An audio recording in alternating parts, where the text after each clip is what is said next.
Good evening, and Tammy, you can go to the next slide. Thank you for joining us. I'm just going to do a couple instructions so we all have the best experience tonight. Tammy, next slide. As Zoom just told you, this meeting is being recorded.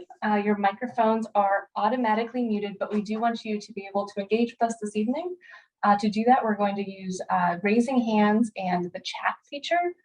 If you would like, there is closed captioning enabled. On the bottom of your screen, you'll see a button that says live transcript. If you turn it on, you will see automatic closed captioning. And we'll also be using polling and breakout rooms in order to get everybody's thoughts during the listening session. And Tammy, next slide. To use the chat, there is a chat button on the bottom of your screen to the left of the share screen button that will pull up the chat. You'll be able to message everyone. Take the time now to introduce yourself to the group. Please tell us your name and where you're from or what organization you're with. And next slide. If you would like to speak, we just ask that you raise your hand and we'll call on you. You can find the raise hand button, bottom of your screen, in the button section that says reactions, and then you'll see something that says raise hand. That'll put your hand up. We'll be able to see you and call on you. We'll be using that both in this room as well as in the breakout rooms so that everybody can get a turn to speak. And next slide. Tonight we'll start with the instructions. Susan's going to lead us in welcome and introductions. We'll have a land acknowledgement. We'll do some brief polling. Susan will give us a project overview. We'll go into breakout rooms, and then we'll close out with some report back and next steps on what DLCD is going to do with our feedback for this evening. And next slide. I'm going to turn it over to Susan to do welcome and introductions. Thank you, Susan. Great. Thanks, Kim. Good evening. My name is Susan Millhauser, and I'm a natural hazards wildfire planner with the Department of Land Conservation and Development and the staff lead for our Wildfire Adapted Communities project. We're glad to see so many people who are interested in this important topic and look forward to hearing your thoughts and ideas tonight. DLCD truly appreciates the time you're taking to participate in this effort, and we hope that you'll feel that it was time well spent. I'm going to introduce Sadie Carney, who will be reading a land acknowledgement. Thank you, Susan. I'd like to acknowledge the many tribes and bands who call Oregon their ancestral territory and honor the ongoing relationship between the land, plants, animals, and people indigenous to this place we now call Oregon. We recognize the continued sovereignty of the 9 federally recognized tribes who have ties to this place and thank them for continuing to teach us how we might all be here together. Great, thank you, Sadie. Next, Commissioner Stuart Warren, a member of the Land Conservation and Development Commission, will offer some opening remarks. Commissioner Warren represents Southern Oregon and joined the Land Conservation and Development Commission in October 2020. He was not able to join us in person tonight, so we'll be sharing his remarks via video. Hi there, I'm Stuart Warren from the Land Conservation and Development Commission. I'm originally from Ashland and live down in Southern Oregon where wildfire has been a challenge for many years. I've served on the Land Conservation and Development Commission for 2 years, and before that, I was on the City Council in Phoenix, Oregon. I was a city councilor when Phoenix was devastated by the Alameda fire in 2020. In just a few hours on a September afternoon, what started as a wildfire turned into an urban conflagration and claimed more than 1,200 homes, including many manufactured homes, and 100 commercial buildings in Phoenix and our neighbor Talent. Oregon lost more than 2,600 homes and 170 commercial structures to that one fire. So sadly, I have firsthand experience in the community impacts of wildfire and wildfire recovery. I want to start by saying thank you. I'm truly glad you're here today.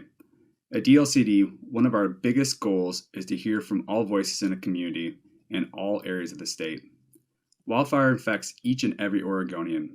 It could be through lost business revenue, poor health, evacuation or home loss, or this tragic loss of life.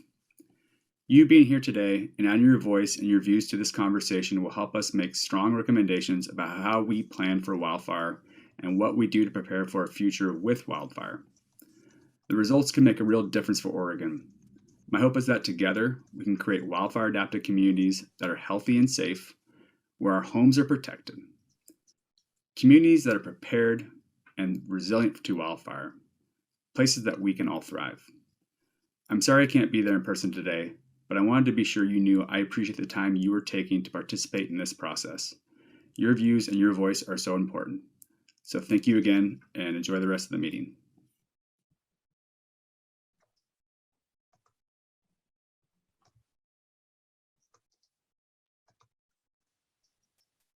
And next slide.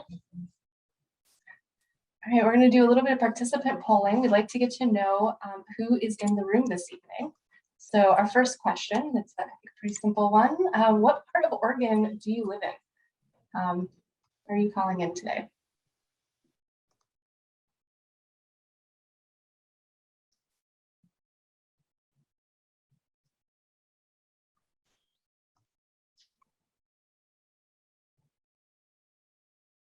Oh, and I would like to also encourage the DLCD staff members to participate. Okay, great. And showing the results. So Central Oregon, I've got quite a few participants, several also from Eastern, Southern, and one person joining us from the Gorge. Thank you all for being here this evening. Next question, how would you describe where you live? City, small town, rural? Please check all that apply.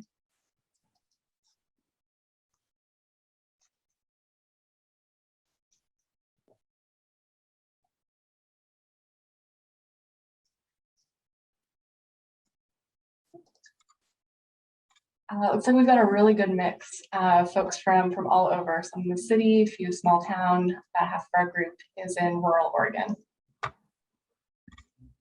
Finally, everyone in the state has been impacted by wildfire. How has wildfire impacted you? Please check all that apply. And the list is pretty long. You can scroll down to see all the options.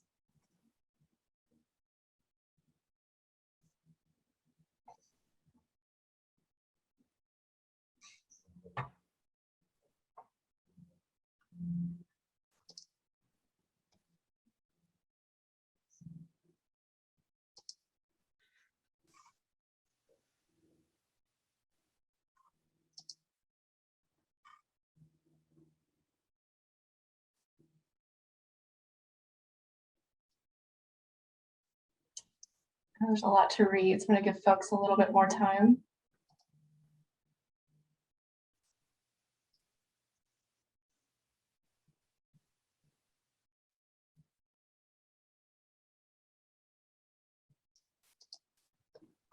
All right, thank you for participating.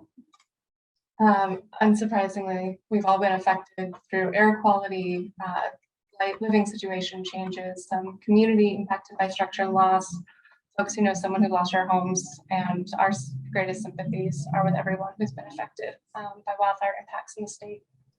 And thank you for all of those who have been involved in the wildfire response and recovery work.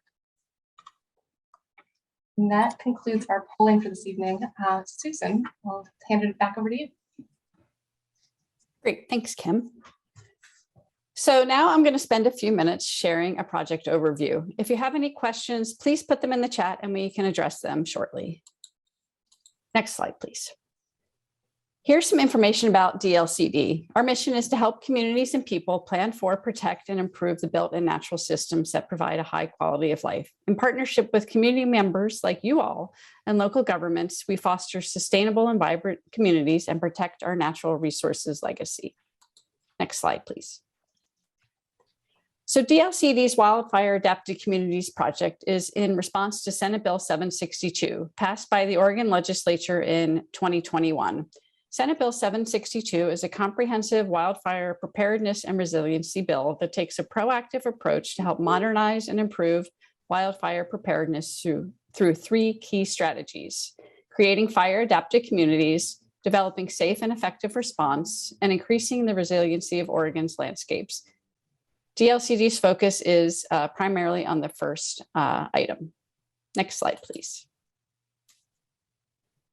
So Senate Bill 762 requires action from multiple state agencies with the aim of providing long-term security for our state by minimizing loss of life and property, protecting the lives of firefighters, protecting and managing Oregon's forest assets, and creating a more predictable and protected future for communities and development at risk to the impacts of wildfire. The Wildfire Programs Director, Doug Graff, in the Governor's Office and the Wildfire Programs Advisory Council are responsible for oversight and coordination. DLCD's work is closely aligned with the work of the Oregon Department of Forestry, which is responsible for the wildfire risk map, the Oregon State Fire Marshal, responsible for defensible space code updates, and the Department of Consumer and Business Affairs, responsible for updates to building codes for home hardening. Other agencies are focused on community risk reduction, public health, air quality, and utilities. Next slide, please. So a bit about the map, which everyone is very curious about. Senate Bill 762 provided legislative direction to the Board of Forestry regarding the wildland urban interface and statewide fire risk mapping, among other requirements. Oregon Department of Forestry initiated a rulemaking process in 2021 to guide this work. The final map will be available June 30 of this year and will include wildland urban interface boundaries and fire risk classes, and it will be updated to reflect current wildfire risk every 5 years. Next slide. Under Section 11 of Senate Bill 762, DLCD is tasked with identifying recommendations for updates to the statewide land use planning program and local comprehensive plans and zoning codes needed to incorporate the wildfire risk map and minimize wildfire risk. The recommendations must include appropriate level of state and local resources necessary for effective implementation and may allow for regional differences. Next slide. So the recommendations may include, but aren't limited to, provisions regarding sufficient defensible space, building codes, safe evacuation, and development considerations in areas of extreme or high wildfire risk, allowing for regional differences. Next slide.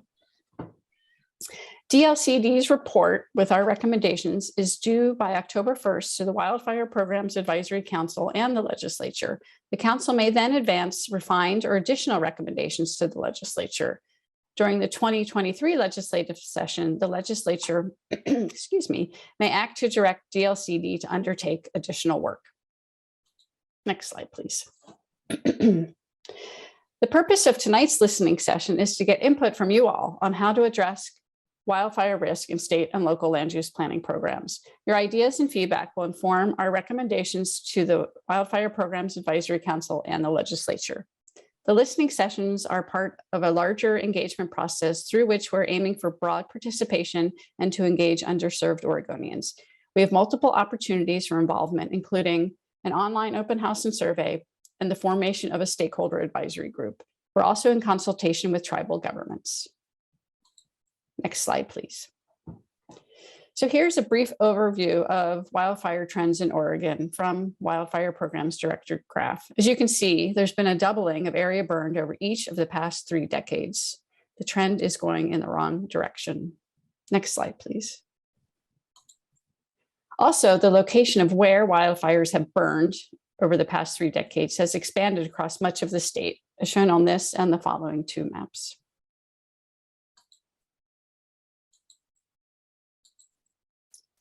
Lastly, this satellite imagery from NASA captures the devastating 2020 wildfires in Oregon. Smoke from wildfires and the associated health and economic impacts are just one way that all Oregonians have been impacted by wildfires. In addition to the devastating loss of life, homes, and businesses, other significant social, economic, and environmental implications include loss of infrastructure, cultural resources and tourism, transportation and power interruptions, and negative impacts to watersheds, wildlife habitat, timber, agriculture, and recreation. I'll now turn it over to Libby for an introduction about the breakout rooms.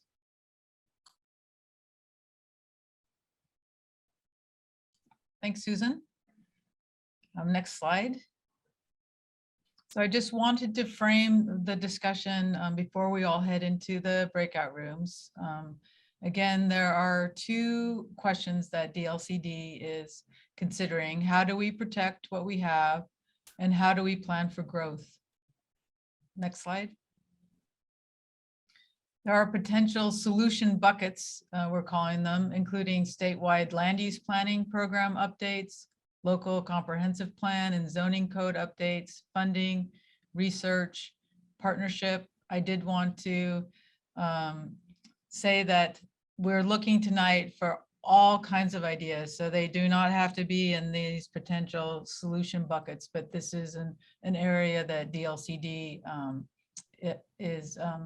has some management over. Next slide. Again, as Susan said, recommendations can include, but are not limited to, provisions about sufficient defensible space, building codes, safe evacuations, development considerations, and again, there can be regional differences. When we go into the breakout rooms, what we'd like to hear from everybody is the issues that you or your community are facing related to wildfire and your ideas for potential solutions to those issues.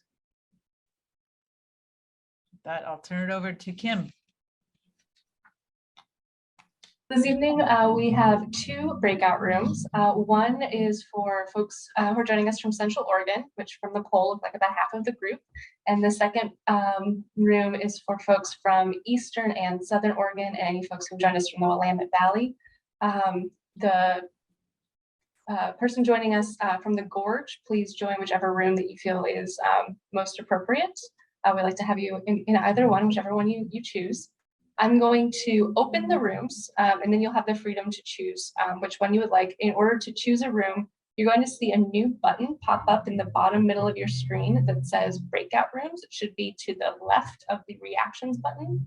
From there, you'll see two rooms, one that says Central Oregon, one that says Eastern, Southern, Willamette, and you should see a Join button on the right-hand side. So I'm going to open the rooms. You should see that breakout room button pop up in the bottom middle of your screen. If you do have a problem, you can't see that button or you can't interact with it, Martin is here and he'll be able to send you to the room of your choice. We've got everybody, so good evening and welcome to our breakout room. I'm Kim Marshall from Barney and Worth and I'll be helping facilitate tonight. With me, I have Tammy Makerud. She'll be taking notes on our discussion board as we're going along. We also have representatives from DLCD in the room to answer questions and provide additional information. All of them introduce themselves, starting with Patrick. Good evening, everybody. I'm a regional representative for the Oregon Department of Land Conservation Development. Great to see you tonight. Thanks, Patrick. And Sadie? Hi, everybody. Sadie Carney. I'm a policy analyst and communications manager with the LCD, and I also am really glad you're here. So I'm preparing to take some really rapid fire notes of all your ideas. Appreciate you coming here despite the amazing weather we're having. As we're going along, please raise your hand or feel free to use the chat to speak, offer suggestions, and ask questions. When you start speaking for the first time, if you wouldn't mind introducing yourself, where you're from, and if you represent an organization. We'll spend about 35 minutes brainstorming, and then we have 10 minutes reserved for a report back, to prepare a report back for the larger group. And then Tammy and I will do that report back.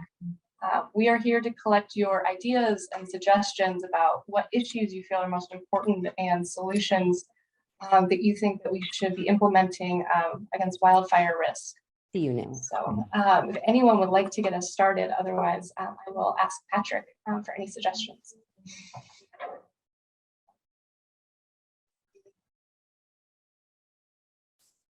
Patrick, would you mind sharing some things that you're hearing from your community?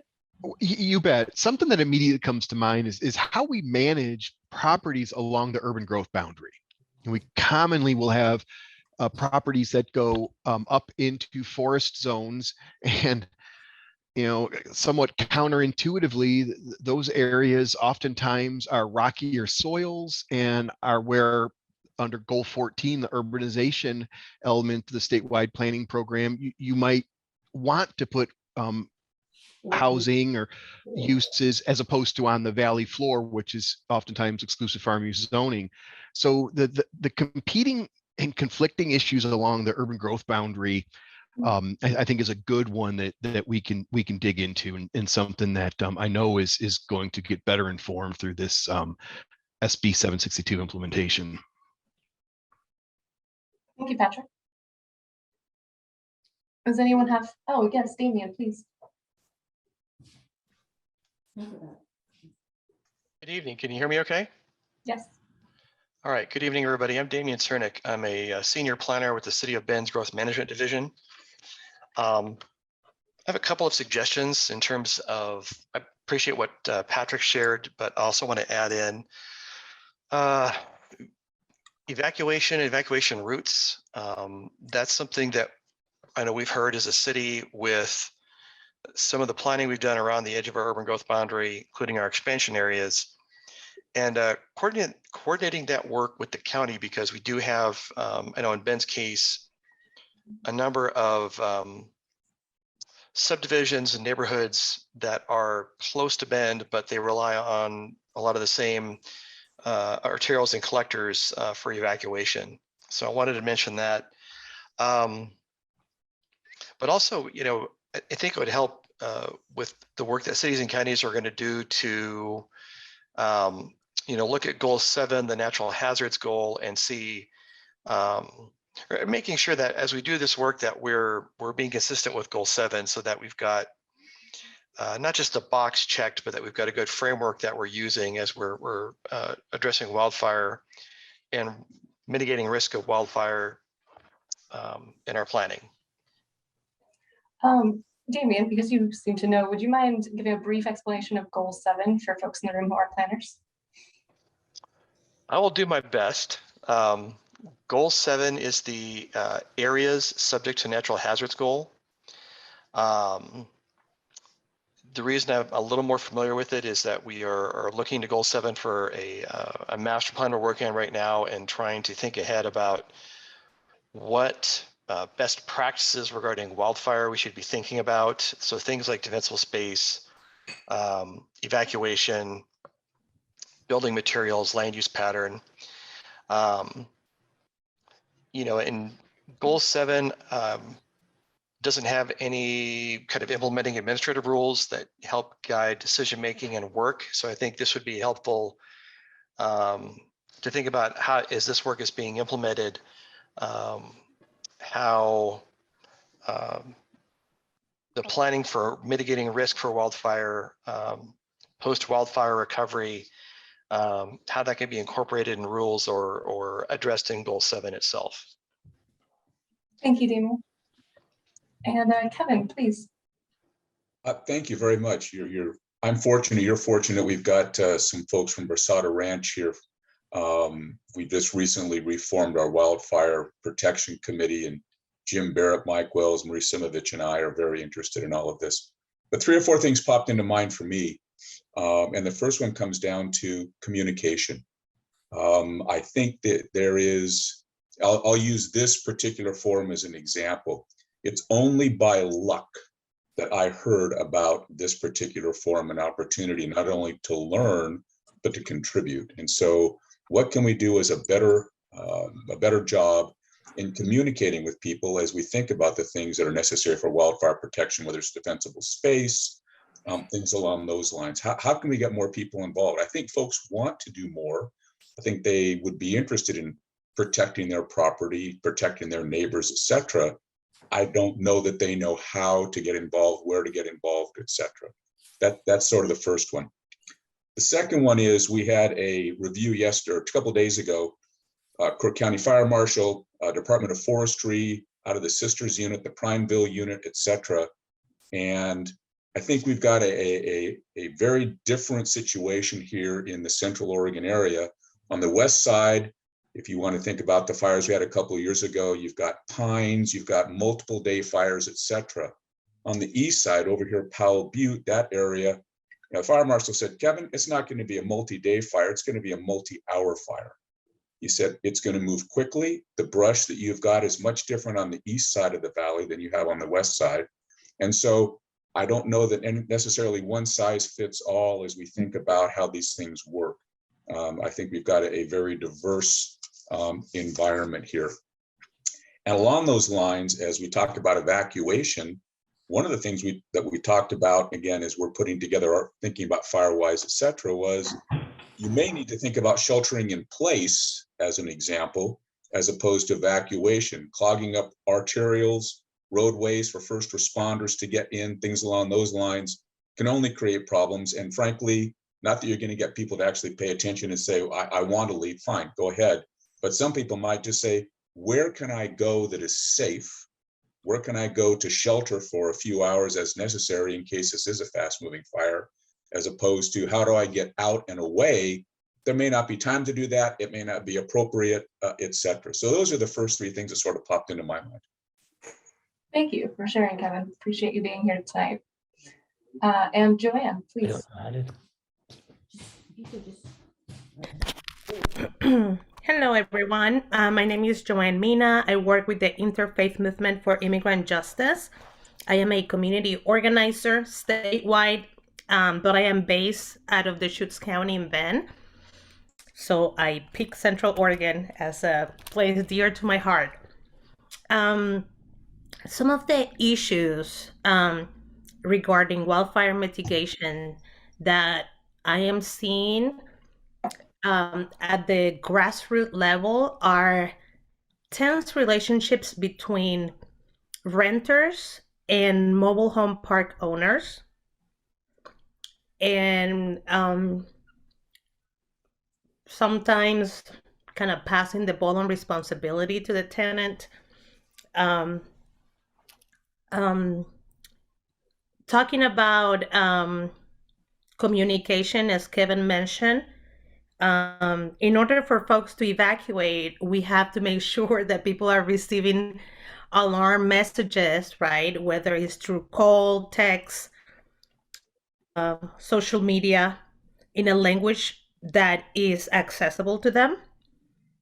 And I think Deschutes County is already, after the 2020 wildfires, taking that into consideration and looking for ways not only to create a multilingual alert system, but that the community is connected, right? That we sign up and we're utilizing it. So on that, I would love to see that standard be something that is across the state, not just in, counties or areas where they may have more resources or they may have a more diverse community. People, non-English speakers exist throughout all of Oregon. And so, with the pandemic as well as with wildfires, we are only as protected as our, most vulnerable community members.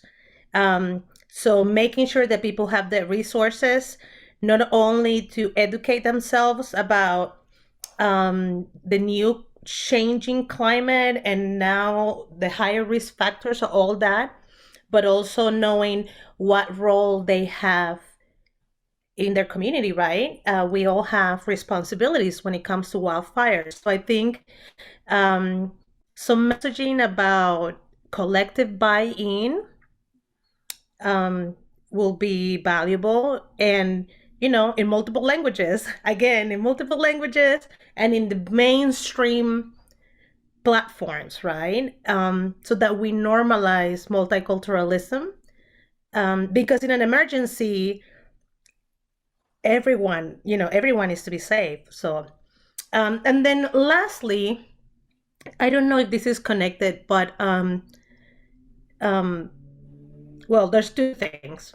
One is definitely connected, which is farm workers and just workers that are outdoors that are not necessarily getting the appropriate mask and PPE to protect themselves during during those days of really hazardous air quality.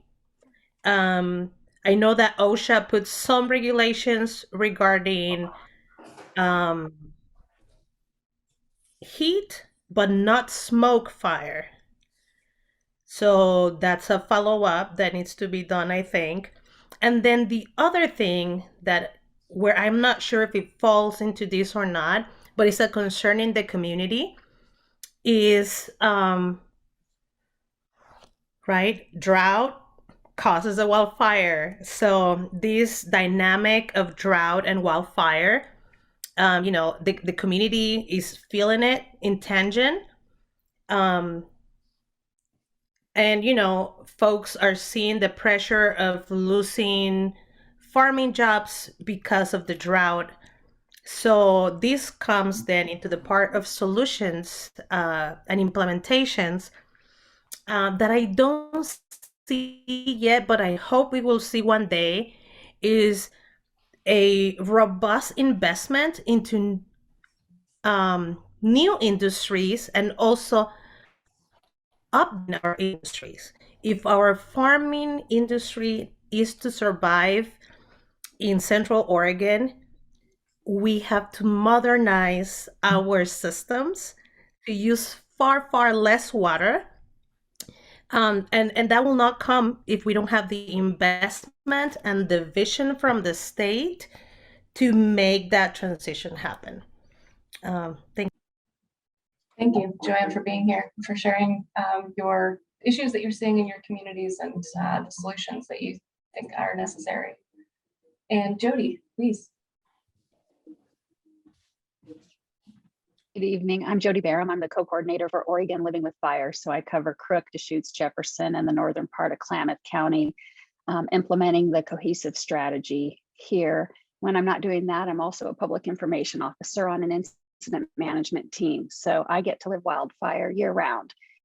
And I see, particularly in Central Oregon, some of the issues we have here around home hardening and the home ignition zone that definitely need to be addressed, whether you're in the WUI on the urban growth boundary edge or within a city's limits. I think I'm going to echo some of what's been said before. Joanne covered a lot of things I was thinking of. I think we have issues with our vulnerable populations, whether it's unhoused or some of our manufactured or mobile home residents that have an entirely different set of circumstances to deal with when wildfire comes through a community. I think we also have an issue around evacuation planning and helping people understand how to get out, when to get out.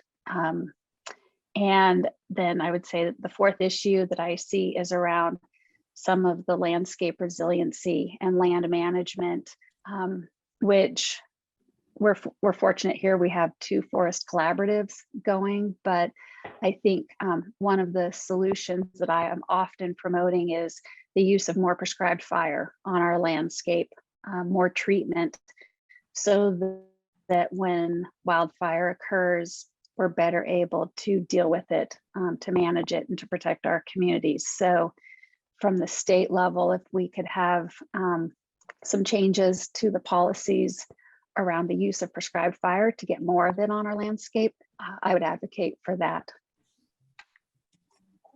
Thank you, Jody. Yes. And Martin. Good evening. Sorry to interrupt, but I just wanted to let everyone know that about 15 minutes have elapsed so far. So there you hear my alarm. We have about 15 more minutes for discussion and then 5 more minutes for wrap up. Thanks, Martin. And Marie. Marie Simovich and Mike Wells. I'll let Mike address this. Yeah, I think that one of the things that's become apparent to us in terms of getting people to do fire preparation for their property is that there aren't really any inducements in the terms of either penalties that are applied for people that don't do the work or kind of a carrot in terms of benefits to fire insurance rates. Once the wildfire risk map is released, I'm willing to bet that a lot of insurance companies are going to drop everybody that's in the extreme risk category because that sort of thing has happened already. So I think that number one, there need to be clearly identified penalties that are assessed against people that refuse to do preparation on their land. And then 2, I think there needs to be inducements in terms of lower insurance rates, hopefully negotiated by the state that would apply to people that do. Thank you. Kevin, please. All right, I think Mike just brought up a great point, and about the maps that'll be forthcoming from the state. I'm so hopeful that a lot of thought is given to that prior to releasing those as to the potential impact, because I could see a significant number of carriers, as exactly Mike said, dropping or significantly increase. If they don't drop, significant increase in premiums because of that. And I'm hopeful that the folks that are developing those and thinking those through aren't just sort of, peanut buttering, putting a high risk down all over the place, as opposed to really thinking through and looking at the various risk areas, even within a smaller subsection of those maps, that it could be incredibly devastating to people either losing insurance, increasing their premiums. If they lose insurance, their mortgage companies it's just going to be a complete mess. And I know that you guys don't have control of that, but it's a big concern. Yeah, just to quickly address Kevin's concern and really the question that was embedded in it, and I'm sorry to butt in, Dean. I know your hand is raised. ODF and the Oregon State University are working together to create that map. It will be available to the public on June 30th of this year. And a lot of the conversations we're having right now with the wildfire programs director and some of the other invoked state agencies are revolving around the issue of insurability and getting those voices into the conversation so that we can understand some of the challenges that they have, some of the concerns that they have, and figure out ways that we can keep Oregonians insured and affordably so that people can stay on their farm, stay in their house. And there's a lot that will, I think, go into it, but you're exactly right. When we see that map on the 30th of June, it will change the tone of some of these conversations. So appreciate you calling that to the attention of the group. Thank you, Kevin. And Dean, please. Yeah, good afternoon. Just by way of background, I'm on the steering committee for Project Wildfire, which is Deschutes County's response. We're active year-round. And I'm also a volunteer board member and officer Deschutes River Communities. And we came up with the very first community wildfire protection plan in the state of Oregon, maybe about 15 years ago. And we've been successful in getting grants around $1 million worth so far. And we focus mostly on trying to assist people to create defensible space and reaching out to the communities. So we can't really eliminate wildfire from our landscape. All we can do is try to be better prepared. And big picture is, at least in Deschutes County, the majority of the land is public lands, Forest Service, ODF, BLM, and I'm happy to say that they are increasing the pace and scale and even collaborating so that they can focus on all lands and crossing boundaries and working with each other. The difficulty, and personally, I live in the forest zone, and my property borders thousands of acres of the national forest, and so I've been dealing with it for decades here. Okay, so what do we really need to do? The difficulty, at least in our region, is many of the communities don't have homeowners associations or even a road district, and so communication is pretty difficult within the communities. And it looks like the funding that's heading in our direction is going to give assistance. I think a good part of that is going to go towards like fire-wise communities. And those, but not nearly as many. So I would like to see a great expansion of fire-wise communities because then it's more collective. It's good for individual property owners to do everything that they can on their own property, and there's very little that we can really do to compel other property owners, even if they're adjacent to us, to do it. But as long as we do what we can ourselves, it creates an example, and I'm seeing that kind of spreads throughout an area. People can see the difference on the ground. And then I would like to echo Jody's concern about the hardening of structures because even if you do all of the hard work to create defensible space on your property, houses are still very vulnerable, and they're also a large fuel source in the case of a fire breaking out.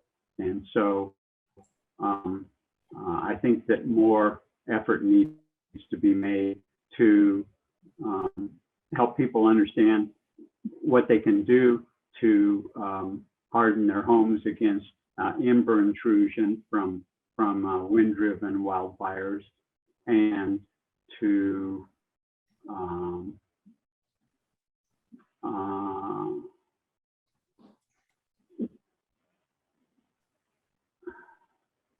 I lost my train there.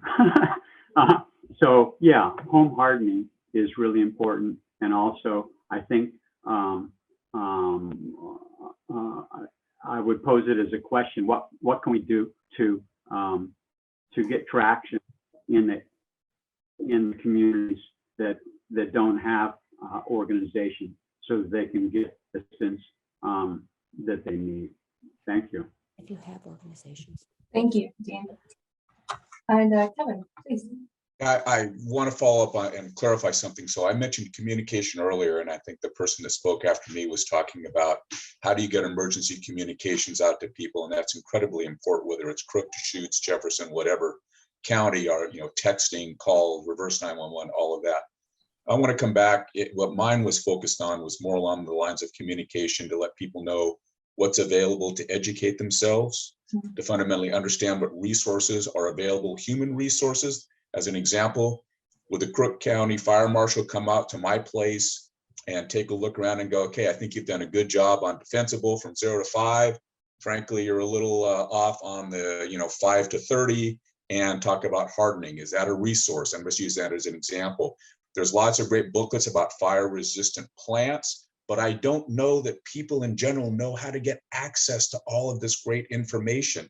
And even if they have access to it, they're not fire professionals. They sometimes people just vibrate in place because they don't quite know exactly what to do, and they need somebody to come out and say, can you do this and that? You need to do this and this and this. And they go, now I know, and I've got it. I can go off and execute that. So people that are involved in doing this sometimes are so familiar with the process that they don't understand that there's a lot of people out here who've got no familiarity with this process, and communication and education and assistance would be great. And if people knew what they needed to do, I think frankly, short of spending multiple thousands of dollars to do stuff, they would do what they could. But some folks, or a good number of folks, need some direction, some guidance, some assistance. And that's what I meant by communication, education, etc. Thank you for the clarification, Kevin. And Joanne, please. That was a good point. Thank you. I wanted to touch a little bit more on things that we could implement in the future. And I know you put there new industries. Thank you. And I wanted to give an example. Over here in our region, one of the fastest growing in Oregon, construction is a big part of the work, actually, of the livelihood of people.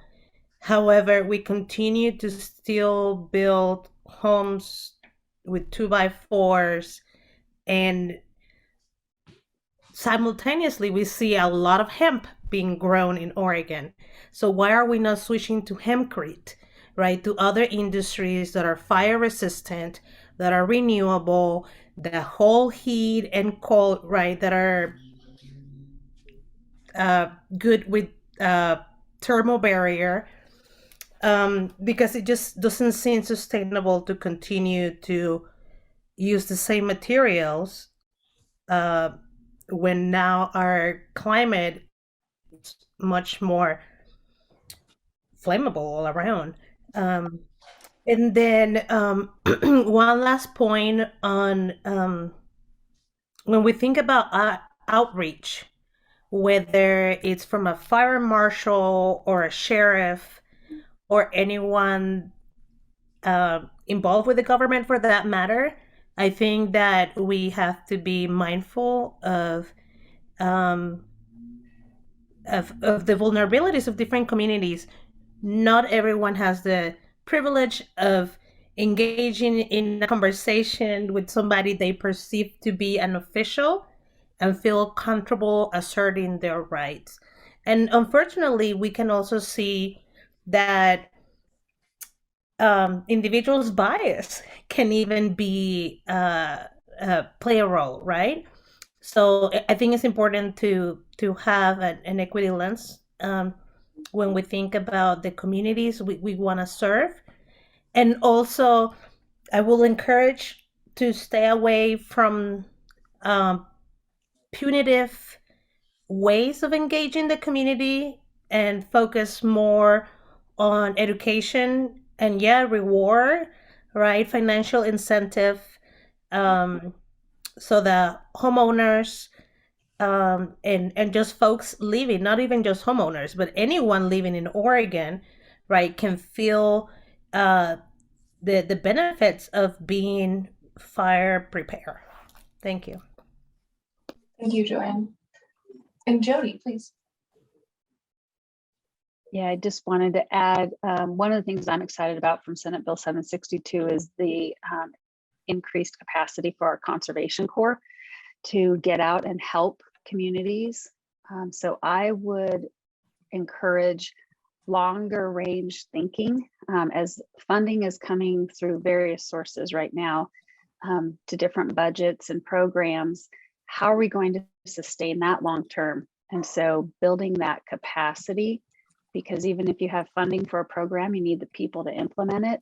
So I would really like to see us looking out more than just the short term for how we're going to sustain some of these programs or ideas that are coming forward now in the immediate. Thank you, Jody. Looking around the room, I don't think we've heard from either Kristen or Jim. If either of you have anything you'd like to share that you've heard about tonight that has made you start thinking about something or a solution or even an issue that you're seeing in your community. Hey, Kim, Kristen's having some audio issues, so she's put her information in the chat, and I'll just read it. One is communication in multiple languages and in redundant ways. She also wrote restrictions on certain types of development in high and extreme wildfire risk areas can look to plans like the West Side Transit Zone for specific zone and code ideas. Especially in the requirements for wildlife mitigation plan, deed restrictions, enforcement through homeowners associations. And she also wrote their need to ensure public investment in helping lower income folks, older people in implementing wildfire safe education standards, building materials, HVAC systems, etc. And I'll add this into the notes after we're done. Awesome. Thank you for reading that, Tammy. And Kristen, I'm sorry you're having audio issues, but thank you for adding your thoughts to the chat. And Dean, please.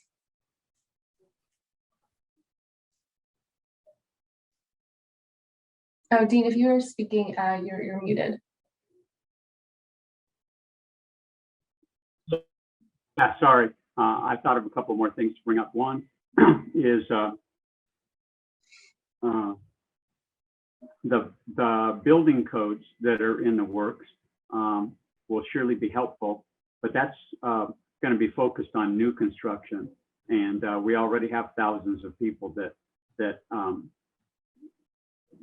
live here, that are some of them in older homes and stuff. That goes back to home hardening and how we can help people do that. The other is just an observation.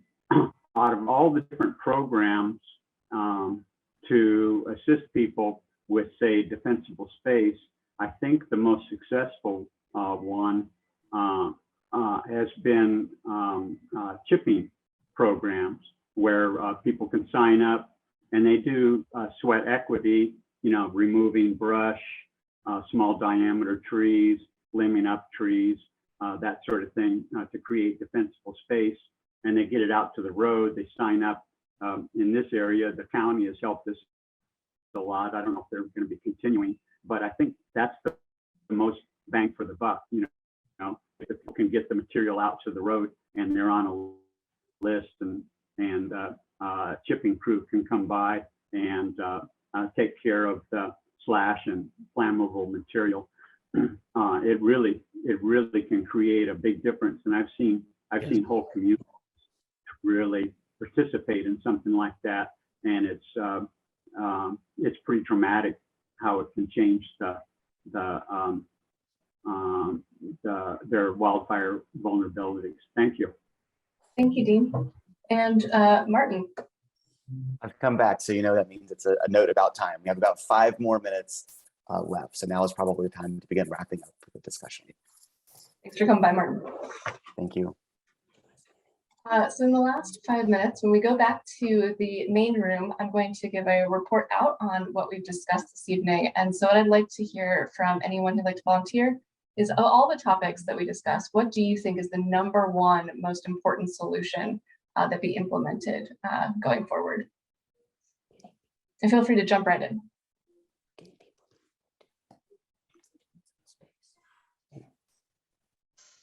I think education. I think you've got to educate people about not only things that can be done, resources that are available. If you don't start at that underlying part of the foundation, so people know what the issues are, how to take care of them, etc., I think it's a real challenge to move anything forward. Thank you, Kevin. You just said that. Well, but also to make them do it. The carrot and the stick. Damian, I saw your video turn back on. If you wanted to say it, go ahead. Well, I just wanted to second what Kevin shared about education and communication. I just was trying to put my finger on the one of the neighborhoods that we've interacted with regarding wildfire around the edge has been the Woodside Ranch neighborhood here in Bend. I know they were active in looking at some of the work we were doing in our Southeast expansion area, and have been very proactive about doing everything they can to create defensible space, remove fuels, and make sure they can get out and evacuate safely. So there's an example there to look to as well. Thank you, Damian. And Marie. I think we really need to, as we try to go forward with things like Firewise and such, and educate, as Kevin has said, people about creating defensible space. I think we really need to have some kinds of carrot and stick. We need to have some way to get people to actually do that for their homes, around their homes, because if they don't, they endanger the homes around, other homes around them. And then if they do, they need to get something for it. And so I think we have to have some kind of way to address those issues. Thank you. So Kim, what I hear is that not every member of the community, sorry, I was switching to Spanish there for a minute. Not every member of the community has the ability of care for their home or their land. So if there is a gap, could there be funding to support? Could we, funnel some funds to maybe hire folks that are looking for temporarily work or that are off season? Because it seems like like, yeah, we don't want to leave that gap, as Marie said, but also if we need to think of innovative solutions, um, I think we have a good set of leaders willing to invest on this. So let's put the money where the value is. Thank you, Joanne. And Sadie, please. Thank you, Kim. And Joanne, I really love the direction that you took the idea of state support. I just wanted to chime in at this point and let folks know who may not be as familiar as I am with the legislation. There are resources dedicated to the Oregon State Fire Marshal to assist with the creation of defensible space and meeting the defensible space standards in socially and economically vulnerable communities that have been identified, and the places where those communities overlap with our high and extreme risk areas in the statewide wildfire risk map. The Oregon State Fire Marshal will be coming to assist those communities in creating that defensible space. So in a way, some of your idea is there, but I really, I enjoyed the broader perspective you brought to it. So I really appreciate that comment. I just wanted to chime in on that. Thanks, Sadie. And Kevin, please. Yeah, I want to build on, I think, what Dean and Marie and a couple of others said, and I'll give you an example. Here at Versada, we have homes, we have empty lots, etc. If you have an empty lot and you need to clean things off of it, frankly, right now with the building and construction going on, you can't find landscape architects. You can't find people. It's very difficult to come not only help you remove that, but if you remove it yourself, to come pick it up. That gets, I think, to what Dean was talking about with chipping, etc. It's a real challenge to find resources given the current situation that we're coming out of the pandemic, to find resources to help people that are willing to do this work. They just need to find resources. And I don't know that this is part of SB 762, but I think it's something that's also a component of how do you help people who have interest in doing this, but can't find the resources to get it done. Thank you, Kevin. Great point. So I think I've heard loud and clear this top idea is educating people and connecting people with resources to be able to harden their homes, understand their wildfire risk, and creating defensible space, as well as creating any funding opportunities that would enable that work to happen. Yes, all of it with an equity lens. Equity lens. All right, so it looks like Martin has hit the button for us to leave our breakout rooms. Thank you very much for your participation this evening and filling up our mural board. This was a wonderful conversation. Thank you. Thank you, everyone. Thank you. All right. Welcome to our breakout room. I'm Libby Bakke from Barney and Worth, and helping me today is Chris Hoffman. We have representatives here from DLCD in the room to answer questions and provide additional information, and I would invite them to introduce themselves now. Hi, I'm Joshua Bombard. I'm the Southern Oregon representative for the department. I'm based out of a Medford office.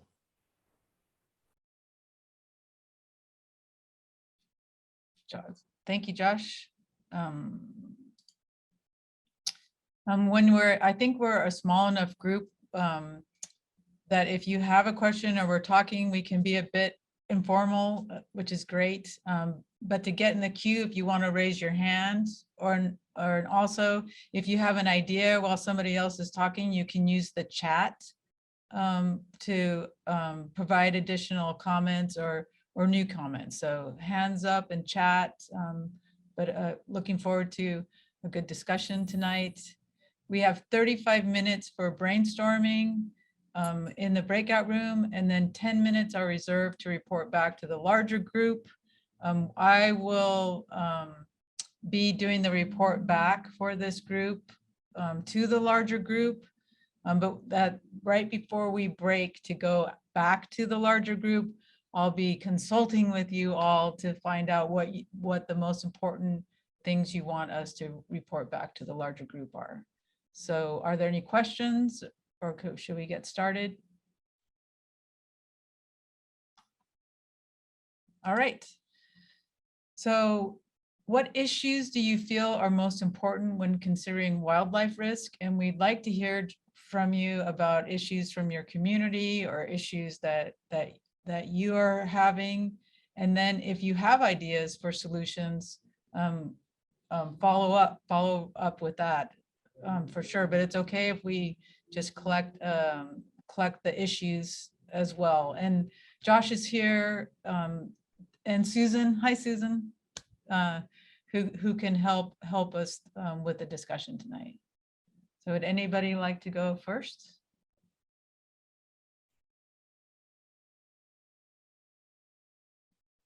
Michael or Lisa? I can. My name is Lisa. I work with the Columbia River Gorge Commission, so I'm the only person here from the gorge, I think. So we're developing a climate change action plan right now, and wildfire is one of 8 priorities. And the kinds of things that we're really interested in is a lot of the different actions and strategies that are part of the fire, the fire adapted communities model. And so we're working on identifying kind of regional needs to coordinate possibly across different communities within our whole geography that spans 2 states and 6 counties. So thinking about, I guess, an issue that's important is that the uniqueness of each community and what they feel is most important to do, keeping that in mind while recognizing it's a regional issue across, especially in the gorge. Everybody remembers the Eagle Creek fire and just how that shut down economic activity as well as recreation and people displaced. You're breaking up a little bit. Oh, hold on. I'm sorry about that. Yeah, it's okay. I've been having, is that any better? That's a lot better. I have a moving back and forth between a docking station, and I think I need to fix something. I think I heard you say regional differences are important. And also at the end, I think when you broke up, you were talking about the issue of displacement. Oh, yeah, just basically, I think you captured the main, I guess if I just distill it to a broad theme is that because we're a regional planning body, we recognize the uniqueness of different communities. And so what climate or what wildfire preparedness looks like might differ across different places, but that we're all sort of unified in our risk. So we're kind of balancing that. And displacement is one thing. I mentioned Eagle Creek fire as an example, if you wanted to put that, but that just brought really home how much at risk we are in an area with steep canyon walls and 13 different communities, and a fire comes through. All kinds of. Could I ask you what you are hearing from community members? So kind of outside of as part of your planning, your resiliency planning? Yeah, I mean, people definitely want to see more fuels reduction work done and prescribed fire. There's those that are focused on that. And I think the tension for us is that we have different resource standards for development and sometimes scenic standards, and protecting screening trees and things like this are not always perfectly aligned with the fuels reduction, right? So we're actually looking at how we might be able to modify or provide different guidelines that can reduce some barriers for those that want to do things like Firewise.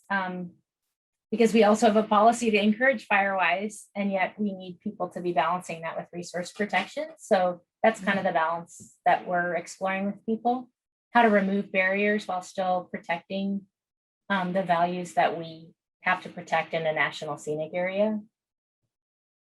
So that's one thing I think. And then there's just interest, I think, broadly in like better coordination across different jurisdictions. And there's a lot of disparate like efforts with this influx of money on both sides of the river, and how can we best coordinate efforts to have the greatest impact?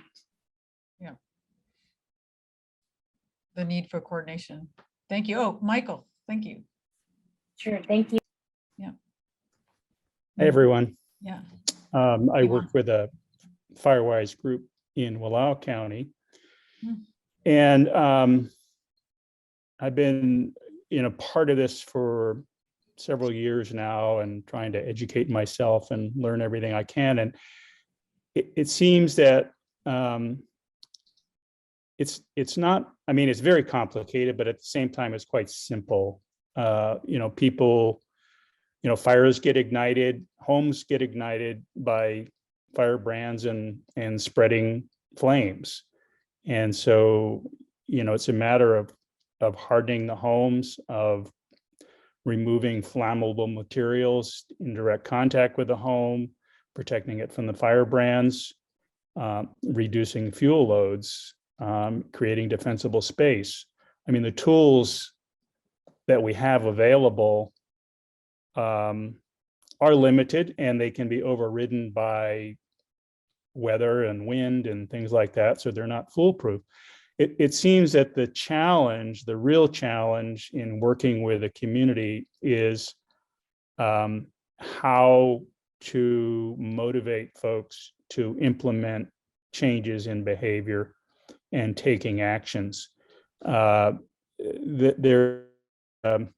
think that there is a preference for voluntary actions. I know in SB 762, there are provisions potentially for mandatory defensible space provisions in high and extreme fire risk areas. But I think that's going to be the real conundrum, is how far can you push this without people getting up in arms and saying, I don't want the state telling me what to do with my private property. There's going to be a very strong private property rights pushback. And I don't know how to resolve that. I mean, passing regulations, I think it's challenging. It's going to be challenging, especially when you don't have a good record and process for enforcement.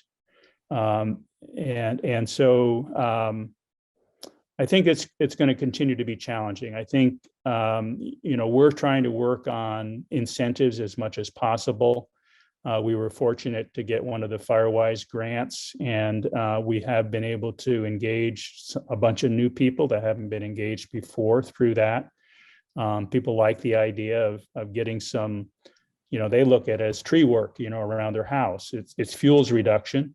It's creating defensible space, but it's thing that maybe they wanted to do, but they've put off, or they don't have the skills for it, or the money involved, or whatever. So there are, I think people are responsive to incentives, but if you start moving into requirements and regulations, I think it's going to be fraught with difficulty. And again, there's little enforcement mechanisms that are effective. And so, so you pass some kind of standard, how do you enforce that? And how do you avoid, kind of free rider issues I fully anticipate that the insurance companies will step in and start using these classifications to determine, rates and whether or not they're going to insure. And that will provide additional incentives and may take some of the heat off of regulatory requirements, because the financial incentives for people to insure their properties will be pretty significant. I also am seeing quite a bit of difference between permanent residents in our community. This is their sole house, all of their belongings, their family heirlooms, everything is here, versus people where it's a vacation home, it's a part-time home, seasonal home. They in general, I think there's quite a significant difference in attitude. People coming from a different area, perhaps a city, they don't necessarily deal with the same on the ground issues that you do when you're living here year round. They don't fully appreciate what's involved. So they're less aware or less willing to do the Firewise, or is that what you're Well, saying? they're less aware for sure, but yeah. they also have different values, I think. Oftentimes people coming from the city to a vacation home, they want what they bought. They want a thick woods. They want privacy. They want their home surrounded by trees. They don't want it, trees cleared out and made to look more park-like and be able to see their neighbors. They want to see, they perceive it as wildlife habitat, which in some cases it is. Yeah. They want to be able to see wildlife. They don't want to see their neighbors necessarily. They came up here to escape, to be in the woods, to have a cabin in the woods or whatever. And so there are some value differences for sure. And I think that difference between permanent residents and part-time residents is kind of one of the aspects that distinguish those different values. All right, we will come back to you. I know I'm not going to say your first name right. I'm sorry, Carissa. Charisse, sorry, thank you very much. Welcome. Thank you. I'd like to echo what Michael was saying some. What I see the major issue is that we have become accustomed to certain response patterns, and that includes treating fuels in the wildlands, but not paying enough attention to urban, semi-urban environments. Most of the training that's out there and guidance is based on rural properties, and we need to spend far more time, in my opinion, paying attention to risk reduction within communities, because the future that is upon us, driven by climate change, which needs to be emphasized in this conversation but hasn't been brought up or mentioned in your mission statement, is that we must learn to live with wildfire. And that means expecting it to travel through our communities. That is a paradigm shift that has not been much spoken to because it's kind of scary, but it's the new reality. And one way, this is more of a solution, is that you divide the task up into risk assessments, and you communicate those risks one-on-one, face-to-face with individuals, because research has shown, Sarah McCaffrey's work, that people are most motivated by one-on-one, face-to-face conversations, and they pass on what they've learned to their friends and family. It doesn't work very well to have something from above, like a brochure, a pamphlet, a talking session. That is not nearly as effective as actually one-on-one, face-to-face conversation and engagement. So first of all, engaging members of the community requires that we develop an infrastructure that we don't currently have. Instead, we rely on fire departments and the ODF, who will never have enough capacity to engage the communities adequately. So it's a paradigm shift to figure out the means, without necessarily regulation, to actually engage people in a new way of life.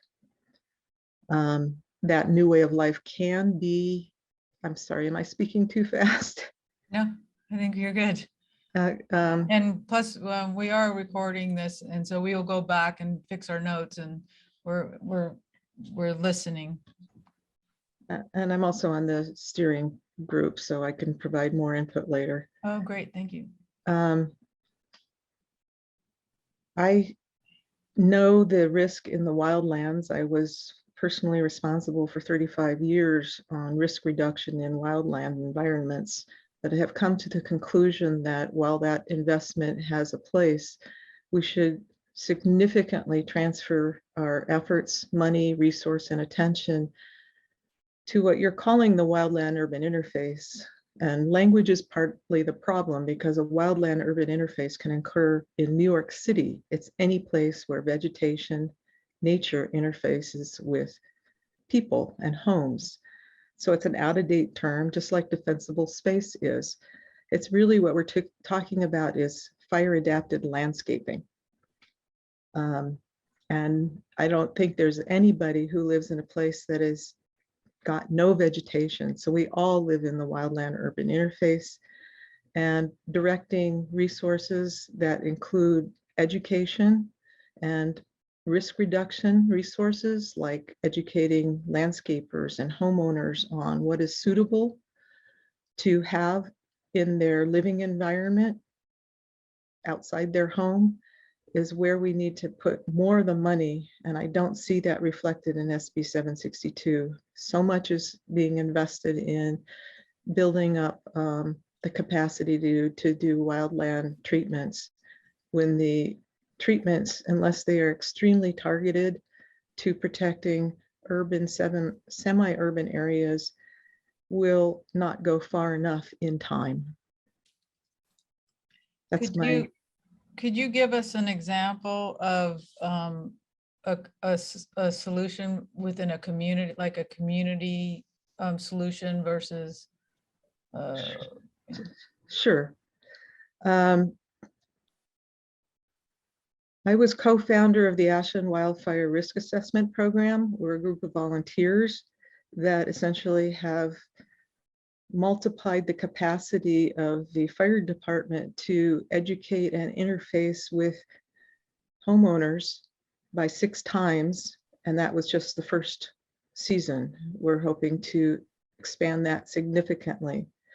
The second example that I see as a solution, but I have not quite figured out how to stand it up, and it will require working with fire marshals or non-for-profit organizations, is to have establish county-wide or municipality-wide risk reduction clearinghouses, where you enable people who understand that they have risks to find the resources to take action, particularly those who are underserved, like in trailer parks. Their homes are at greatest risk and their need is highest, usually because they're lower income. Just as an example, the fire-wise communities are generally populated by people who have more wealth. They're better organized. In Ashland, 10% of the city is in fire-wise community, which is the highest density of those communities in Oregon, possibly in the United States, but that's only 10% of the city. So figuring out how to engage at the neighborhood level, where it's not an official NFPA organization that is driving it. The advantage of that is that you can compete for some amount of money, but we need to find out more ways of motivating people and enabling them to reduce their risk. A large part of it has to do with the fact that, at least where we are, because of the Almeida fire and lack of supply chain materials, is there's a great shortage of fuel reduction people, labor. The homes are being rebuilt without fire resistant materials, in spite of the fact that we just had a major fire in Talent and Phoenix. People are more interested in rebuilding and earning money and getting homes than they are in preventing it from happening again. So having some kind of clearinghouse that facilitates, I'm calling it an administrative body. I'm not really sure what the word is, but wildfire risk reduction in an urban, semi-urban, and rural environment requires resources. How are we going to pair up those resources that are out there with people who need them? Thank you. Thanks. You brought up something I'm interested in hearing from Lisa and Michael about, as well as kind of the question about how do we future plan for growth? The idea, some of the things we're talking about is how do we keep what we have safe, life safe, but what are your thoughts or ideas about places that haven't been developed yet? And Lisa or Michael, or any thoughts? Well, I could just say for us, because we're a land use permitting agency, we already have large parcel sizes, and we're in this unique, national scenic area that is generally trying to concentrate growth within urban areas, within these 13 small urban areas. So we're already sort of set up in terms of our mission and our management plan to do that. But in terms of planning for growth, one thing that we've actually done is on certain types of land use designations, larger woodlands, for example, we have limited new development there.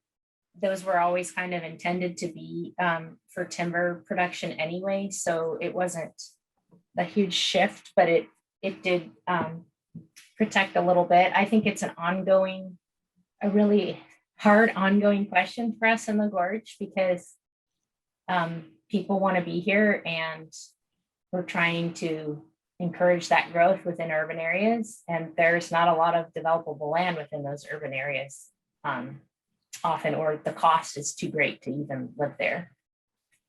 So it's not really a solution, but in terms of long-term planning, I think having our climate change action plan for us, and I think you mentioned that, Cherise, I'm sorry, I don't know if I remembered how to say your name. This idea that we have to live with fire, we have to live with the effects of climate change. And so thinking about growth in that context is really important. I think everything kind of needs to be within that context of what we're seeing and living through right now, and planning, taking that into account, whether it's considering water use, where forest lands are, where the highest risk of wildfire is. We're definitely going to be using these maps and thinking about our own policies. So I'm glad to hear that there's like this commitment to having a wildfire risk map I think it was 5 years when we updated.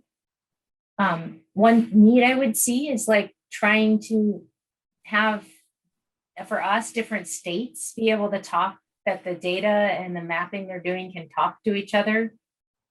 Because DNR on the Washington side has a strategic plan and identifies risk and specific treatment acreages and targets.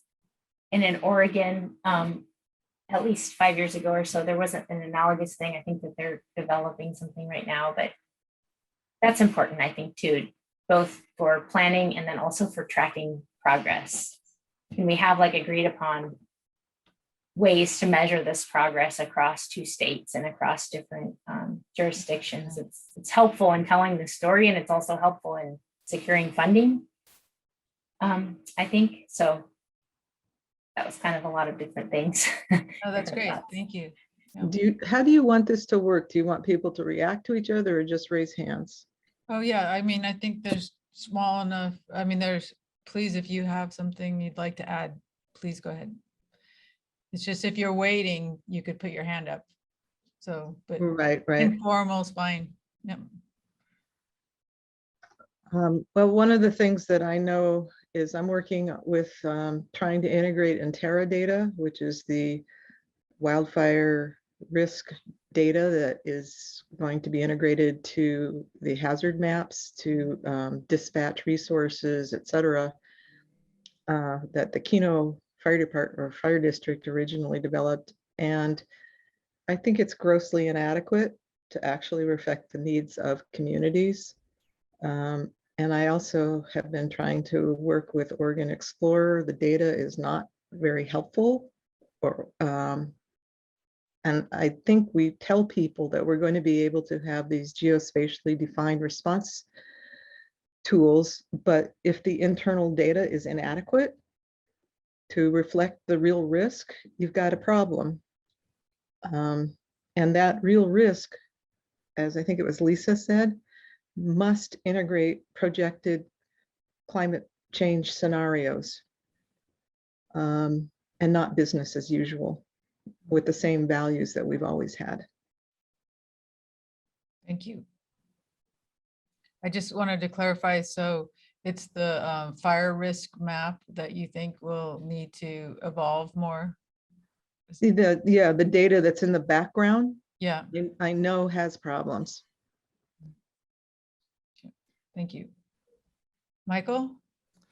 Yeah, you were asking what could be done to prevent, and I think the basic tools are there. It's zoning and certain standards that go along with different zones and different risk levels. I think the problem with at least that I see with our county ordinances, though, is that only applies to new development. It doesn't apply to existing development, although SB 762 presumably will address existing development.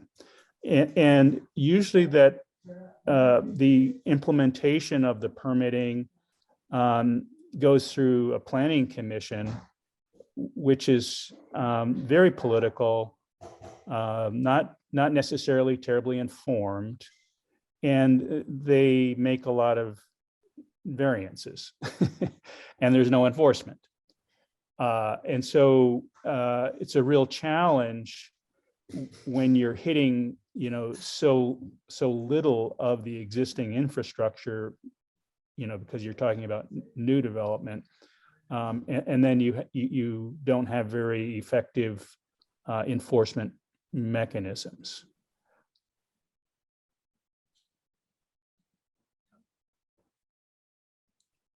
Limited capacity is a major problem. Limited capacity of personnel who are personnel, yeah, okay, people. Advising risk, data collectors to measure the effectiveness of our presumed solutions. We tend to just leap in and say, this is what we got to do because it's what we've practiced in the past. And in a new climate with changing socioeconomics and weather variables, we have to think about different ways of doing things and measure whether what we've been doing is actually having an impact. I don't think the structure exists for that. Just to kind of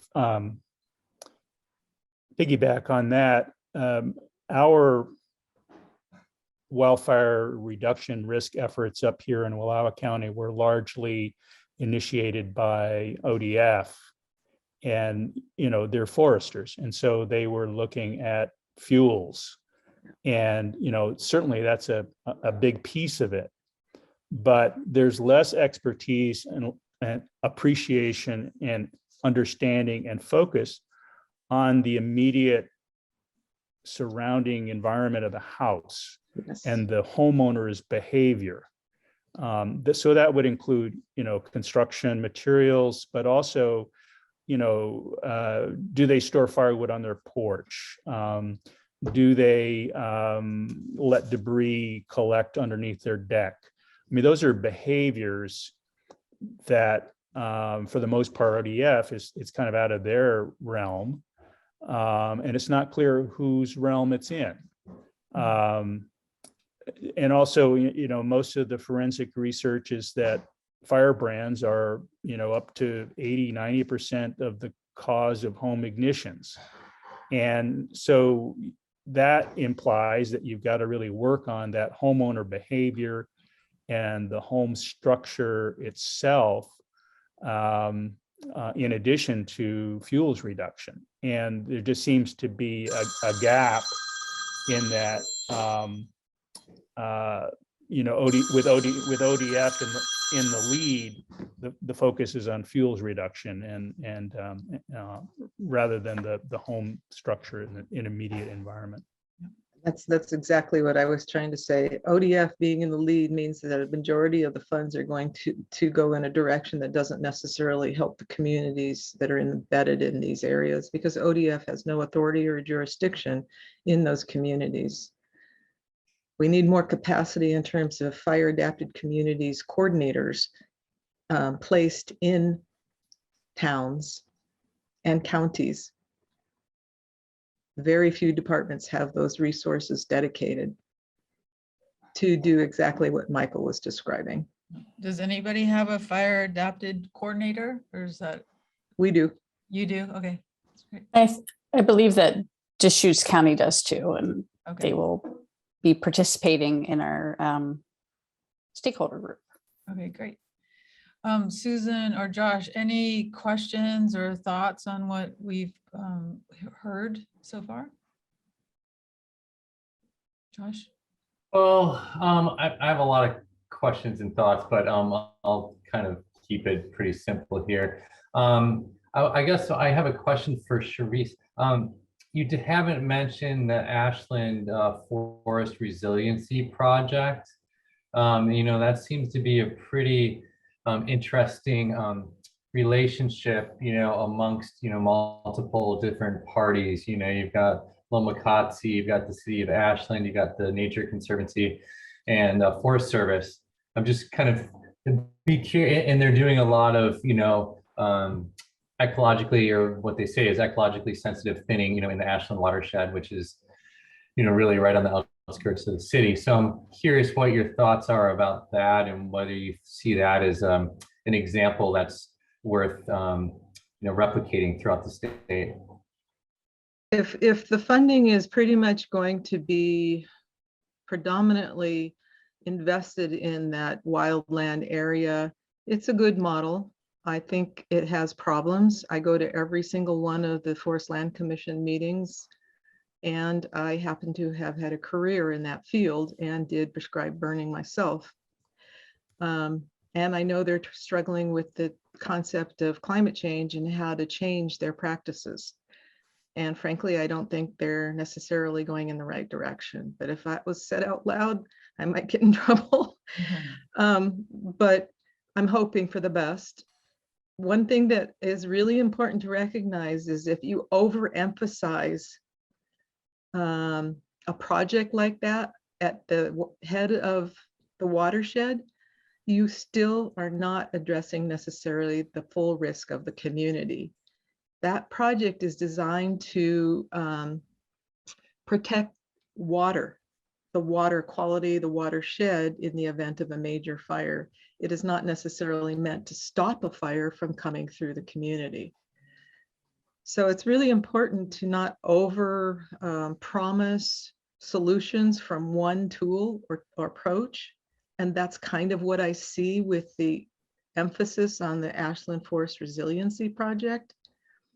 Those same people the same person who is the head of that initiative in Ashland is an outstanding person, but if he spends most of his time on that, he can't do other things, which is why I'm talking about capacity to build fire adapted communities really resides in another person or skill set. So yes, I agree, it's a good investment. It's a single tool. It is a fairly useful model because of the partnerships, but it's not adequate. The other weakness that I see is while it was developed as a partnership with the U.S. Forest Service, I think I don't remember the dates of the actual plan, but it was developed Oh, Martin, sorry. With the Forest Service, and the Forest Service planning process is so behind that that plan needs to be changed considerably to actually have the impact that's required at a full landscape level. The Ashland Forest Resiliency Project is good, but it's not good enough. So it sounds again like this is something, Martin, are you still here? Is this our 5-minute warning? This is the 5-minute warning. Yes, indeed. Okay. Thank you. It sounds like when we say that there's a need for coordination, the issue behind that is there's no one organization that's in charge of wildfire risk holistically. So there's different agencies that have very important roles in it, but increasing coordination amongst that might help the solution be more like what you're describing in this world where we are considering the full risk to communities, and that funding and resources are set to do that in a coordinated big picture way. Exactly. And right now, if there's a scramble for funding to get prescribed burn projects done, I still am not sure that we have done, I know we haven't done enough climate change scenario planning and community engagement to properly identify where we should invest our scarce dollars. Yep, thank you. And Michael, I think if you wanted to summarize your point, what I've heard you say is it's just a continuous effort that's needed to educate and prepare communities as new people move into houses, or new houses are built, or it's even if you made some rules, there's really no resources to enforce them. But I'd let you, if you wanted to summarize your. Yeah, I think that's good. I mean, I think that there is a real capacity and coordination challenge at the local level. I mean, we have very good coordination and cooperation amongst the firefighting, the fire response agencies. Yeah. But at the local government level and the planning level, Wallowa counties, it's not a whole lot of resources devoted to that department. But if everything, the scale is going to be implemented at the tax lot level with SB 762, which it looks like it is in terms of where the rubber meets the road. Everything is going to be, the risk classification is go down the tax lot level. Well, in this county, who does the tax lot level stuff? It's the assessor. We have some GIS capability. We have the planning department. But if we're going to be working on wildfire issues across all of those departments, they're going to have to enhance their capacity. They're going to have to enhance their coordination amongst themselves so that they can share that tax lot information. It's not just going to be in terms of permitting, but it's going to be in terms of complying with the defensible space standards, and that's going to change over time. It's not a once and done kind of thing. So it's kind of a rethinking, I think, of the county planning department nexus there of what their roles and responsibilities are, what their capacities are, what their needs are for additional training and other kinds of resources. Thank you. And then Lisa, I think at 5, when our time is up, they will move us into the other room, but any summary for your thoughts?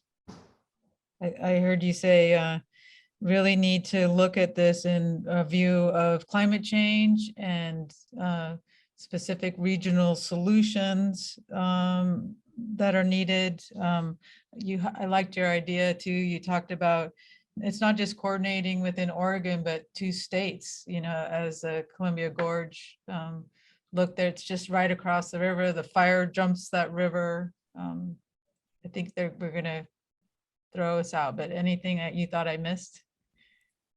No, I think you've done a great job capturing a lot of different comments, and I think mine are reflected here and then what you're summarized with other folks too. So thank you for providing this opportunity for us to share. Oh, thanks for this really amazing conversation. Thank you. Right. Welcome back, everybody, to the main room. We're going to take a few minutes here to report back out. Michael, I saw right we were leaving. I think you put your hand up. So if you'd like to say something before we start that. No, I was giving you the applause emoji. Oh, the applause emoji. For the breakout. Okay, thank you. That was great discussion. Kim, do you want to go first? Sure. We had a great conversation. We went over quite a lot of land, but I think something that came through really strong at the beginning was talking about communication in 2 different ways. One being educating folks on the resources that are available to them, how to harden their homes, how to create defensible space, what wildfire risks are present around them, what they can do to be proactive as well. And we talked about communication around getting better or making sure folks receive messages in a language that is helpful to them when there is risk approaching. Sorry, my notes are a little scrambled. And then we also talked about evacuation route planning, coordinating with the county, thinking about our vulnerable populations. Joanne in our room brought up thinking about things always through that equity lens when we're talking about wildfire risk. There's also a request to be thoughtful about the new wildfire risk map, that the areas labeled as high risk can cause folks to lose insurance and raise rates significantly, and that we want to be cautious around when we think about our neighbors and folks who are in those areas. And Sadie, was there anything that I missed? Backwards. You did such a great job summarizing some of the things that I might add are, I'm so grateful for the folks in our breakout room. It was such a thoughtful conversation.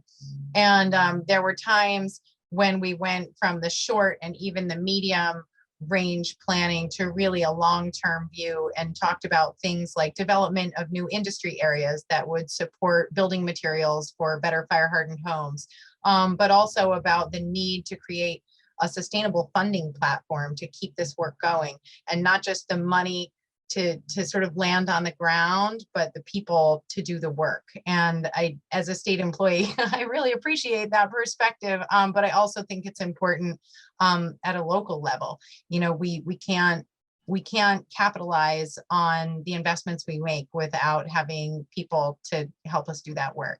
So just huge shout out to that breakout room. You guys are amazing. Great conversation. It's great. So Libby, what did your bring? All right. Well, I will summarize a really interesting and helpful conversation. I'd start with this idea that we really need to rethink what a wildfire adapted community is. So we need to start thinking about the full risk to community. We need to be thinking about all of this in context of climate change. Like, in summary, the world has changed. Before we do anything else, we should acknowledge that it's different than it was 50 years ago, and that this change isn't going to go away, and we must adapt. We must adapt to it and think about problem solving in that context.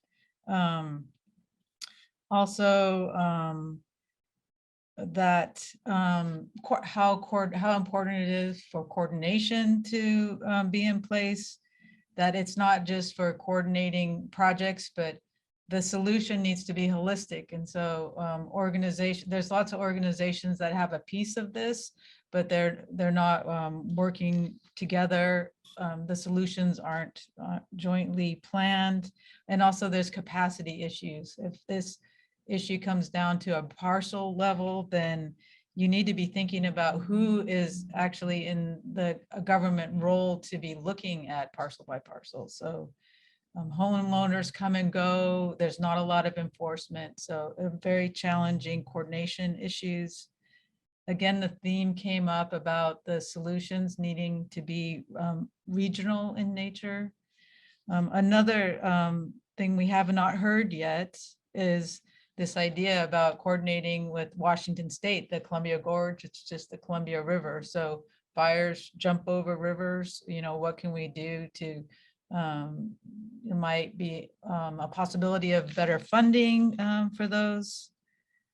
You know, I think it was, I just thought that it was really a wonderful conversation, and we have lots of notes, and I would invite Susan or Josh to follow up if I missed something. You know, I would just add, I think when you were talking about capacity, there was also examples of community-based groups or neighborhood-based actions. So really having people who are wildfire adapted communities, like coordinators in a community, that's not very typical. And also, that's right. Yeah, and trying to focus access to resources that may be out there federally or at the state level, helping underserved or under-resourced communities access those resources, and that the folks who are doing kind of the FireWise work around their homes are in the higher income demographic.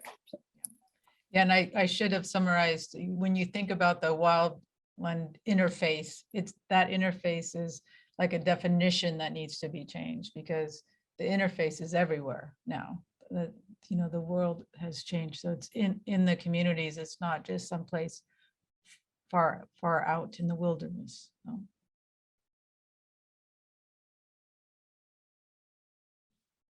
All right. I think we can move on to next steps. You want to pull up we have a few more slides to close out, but for everybody who's joined us, if you have other ideas or want to share something else, please put it in chat, because we're taking all of our notes. We have the recording. We'll be looking through the chat. So everything that you share with us is valuable. If you have any other thoughts, please do so. All right, so I know, I'm sorry. Yeah, Sadie. I think I got this one. So we can look at the next slide for this, and I'll just walk folks through where we are, where we're headed, what all of this valuable information we are getting from you this evening, and maybe at other opportunities if you care to contribute, leads to. So here's our calendar of community outreach and reporting. You can see we're here in April, May with our statewide virtual community listening sessions. We have engaged a stakeholder group that is pretty broad. We have some good representation from communities that we haven't traditionally heard from in this kind of work. So we're very happy about that. And they will be helping us take the information that we gather in these meetings and hone down and really develop a set of recommendations. And I just want to emphasize for folks, we're making recommendations, and that's a way of saying we're not really at a place where we are able to sort of put action on the ground. That happens through something at DLCD called rulemaking. So for us to make a new rule, which is basically that would have the effect of law, we will advance these recommendations to the Wildfire Programs Advisory Council and the Oregon Legislature, and then we'll see what happens from there. They will further refine them. There's likely to be a piece of legislation that moves through the 2023 long session that directs DLCD to do the rulemaking. And so that would create something that has the force of law on the ground for folks in Oregon, maybe some communities, maybe all communities, we really don't know yet. But we will be presenting our recommendations, which we'll take from conversations like these to our commission at their July meeting and again in September. And then finally, our report will be due to the legislative committee in October. And the next legislative session that I mentioned, the 2023 session, begins in January. So a lot to happen between now and there. And I just wanted to mention that kind of concurrent to this effort, DLCD is also in the process of a budget build. And that also is something that happens during the long legislative session. And one of the budget requests that DLCD is making is about this work for wildfire. And so we're really looking for substantial additions to our staff in the wildfire hazards area. We're also looking at ways to bring on a staff person that can help us address areas that are subject to multiple hazards. So those of you that have some experience with wildfire may know that wildfire doesn't stand alone. After a wildfire, you're more likely to experience a landslide, a debris slide, flooding, things like that. And so we're hoping to have some additional capacity in our natural hazards department if we're successful in this budget request, because at this point it is a request. And in addition to that, and there's other budget requests, I think Susan put the link in the chat to that document if you want to check it out. But in addition to our budget request, we're advancing something called a legislative concept. And that ultimately, if it sort of took the most direct path, would turn into a bill during the legislative session that hopefully would pass.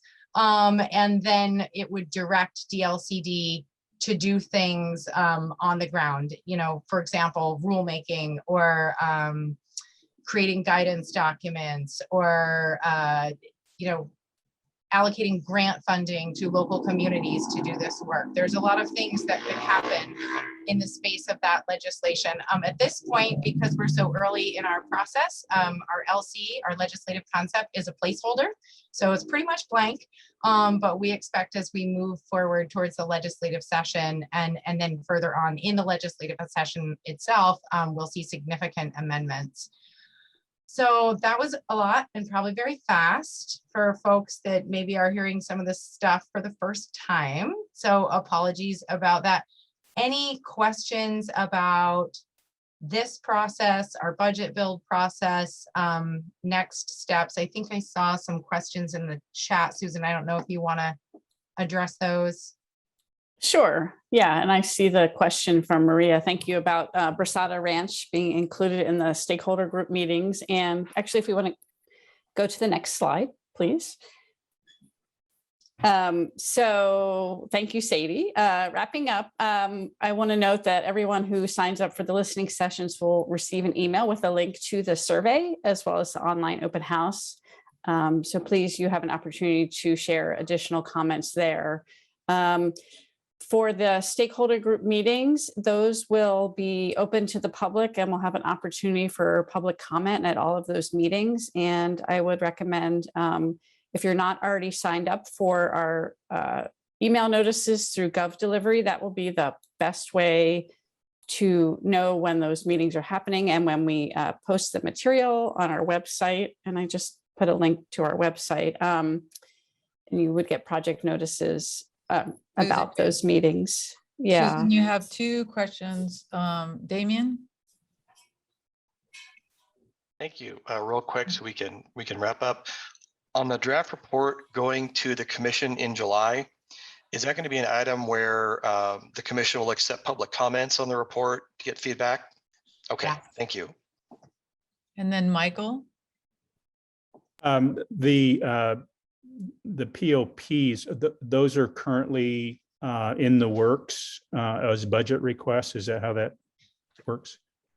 So great question. If you look at the 2-page document that I think Susan linked in the chat, there's a description of the process on the second page. But what happens is first an agency develops POPs or budget requests internally. Right now, we are collecting community feedback and stakeholder feedback on those. So we attended, a couple different meetings today. We had a listening session this morning that was open to the public. The listening sessions are linked to registration on that document. So it starts with the community engagement process.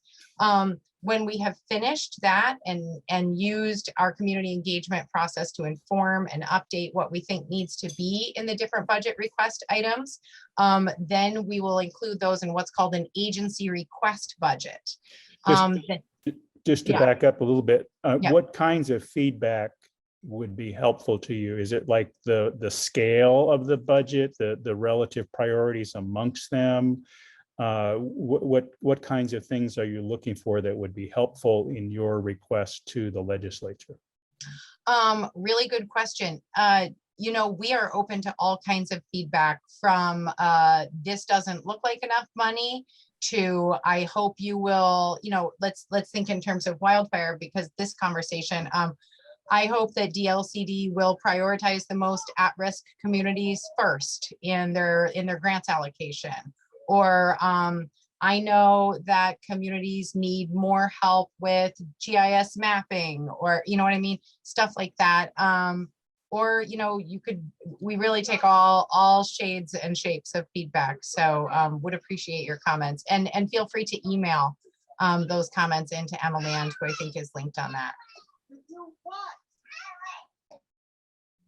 All right, thank you. I think we have one more slide that says thank you. And it's yours, Susan. Yeah. And I also, Maybe, I was just gonna say, Tammy, maybe you could take the presentation down now so we can see each other. yeah. Thank And you. I just would add to, on our website, after we wrap up the community listening sessions, we will have links to the videos of all the sessions, as well as a summary of all the comments that were received. And we'll send out a Gov delivery email letting you know when that material is available. All right, so we're on the thank you. Yeah, so thank you all for coming tonight. We really do appreciate the time that you spent with us, and the input and conversations that we had. And please do continue to stay engaged as you're able throughout this process. So thanks for being here. Yeah, thank you so much, everybody. Thank you. Thank you Have all. a great night. Good night. Bye.